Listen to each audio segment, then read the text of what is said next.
Welcome back to Culture Corner Review for culture news, reviews, and everything in between. Let's get it. The 5 fired Memphis police officers hadn't been with MPD long, and police haven't told us what units they worked with during their time on the force. But some who know the officers say at least one confirmed he, and we're hearing several, were with the newly created Scorpion Squad that MPD started in 2021 as a solution to fight crime. Their job is to identify the target area, flood that area with officers, and suppress crime in that area, mostly by visibility. Just being present and having officers there, it sees an impact on it. And this audio from Broadcastify of police radio traffic the night of Tyre Nichols' beating specifically mentions calling more Scorpion units to the scene.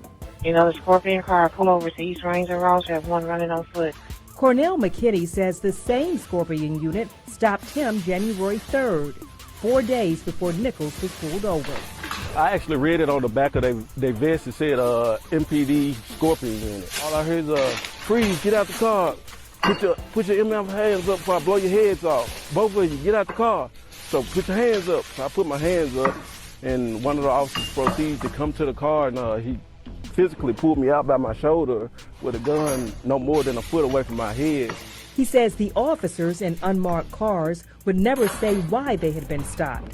He took this picture of the stop. They eventually asked who the drugs belonged to. I said, man, I just went across the street to get a pizza, and I'm on my way back to the house. And I said, well, can we call my lawyer? And the officers, he yelled out, well, this ain't court, this ain't a time for lawyer. I was like, man, I just came to get a pizza. So he was like, man, we just playing, it ain't a pound in a car. And he let me walk off. He showed us his call log when he says he placed 2 phone calls to MPD's internal affairs to complain about the officers' forcefulness. But he says he still hasn't heard back. Then he saw the picture of the 5 officers fired in the Tyre Nichols case. I was like, that's them. I said, that's crazy, that's them. I said, now they don't really hurt somebody. This could have been prevented if the internal affairs took action like I was asking them to do. Years of was popping. Now this young man, this gentleman here, he made a valid point. If somebody would have been responsive to his reaching out to his claim about those same officers, maybe Tyre Nichols' life could have been saved, and now we'll never know, right? Here's the thing too.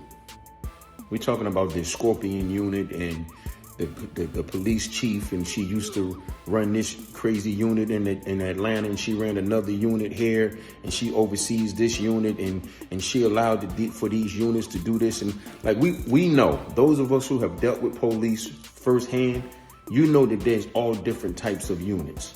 You got the jump outs, you got the detectives, you got the SWAT, you got some, drug units, you got warrant units.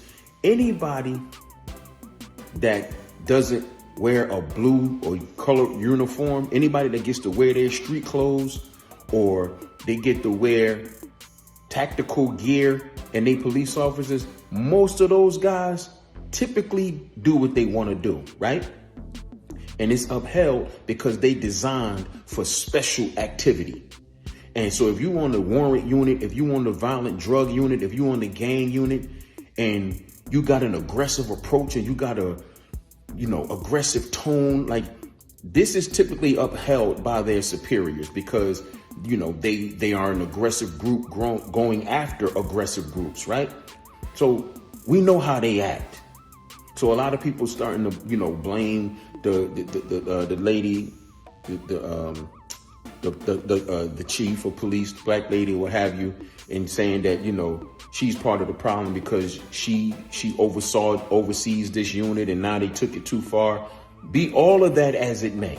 All of that applies. I'm not taking away none of that. Not taking away none of that. But at the end of the day, I don't care about that commissioner. I don't care about no single mother homes. I don't care about no poverty. I don't care about how nobody grew up. We talking about 5 grown men. I don't care what their units allow them to do. I don't care what they are accustomed to doing. I don't care about none of that. 5 grown men knew right from wrong. And they chose wrong. They chose dead ass wrong. So I don't care who allowed them to do what and what that unit does. And they knew better than to do that. So I'm not blaming nobody. I'm not blaming nothing. I don't care who household they grew up in or what toys their grandmother didn't let them play with and what cousin took their money when they was. I don't care about none of that. 5 grown men knew exactly what they were doing, and I don't want the dialogue to get missed because we're not talking about children. We're talking about grown men who made a decision to do what they did. I'm not blaming the chief. I'm not blaming the commissioner. I'm not blaming nobody. I'm not blaming the institutional racism of the police departments. We know all that. But at the end of the day, no matter how anything was designed, no matter what somebody else allowed you to do at another time, these 5 grown men knew right from wrong and they chose wrong. That's it. That's all. I don't want to hear about nothing else. Because ain't nobody responsible for the actions and decisions that they made but them. Leave a comment. Tell me your thoughts on this. And remember, life is too short for anything but love. Bless up.